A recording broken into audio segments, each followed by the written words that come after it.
I'm Rick Boucher.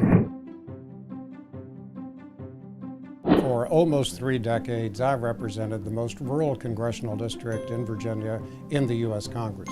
And I know firsthand the challenges that come from trying to deploy broadband in rural areas. Those challenges are very real. The distances between our small communities are great. Oftentimes the incomes are below the national average, and that means that subscription rates for the services can be low. It's hard for carriers to recoup their investment through their revenues.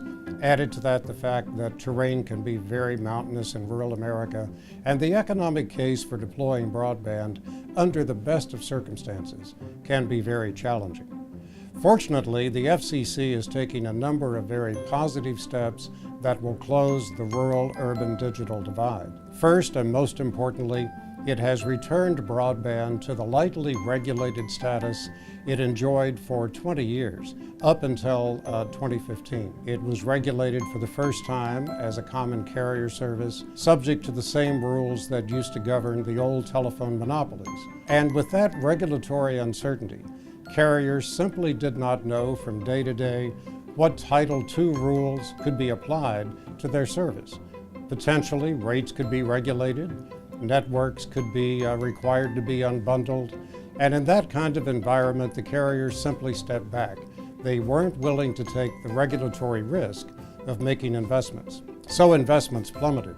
Now the FCC is taking the very fortunate step of returning broadband regulation to light touch treatment, the same that it enjoyed in that 20-year period prior to 2015.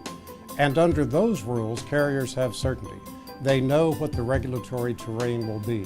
They will now have the confidence to make more broadband investments. So today's FCC is truly making a difference, leading to a new era of progress for rural America, where broadband, which is now such an essential service, can serve Americans from coast to coast.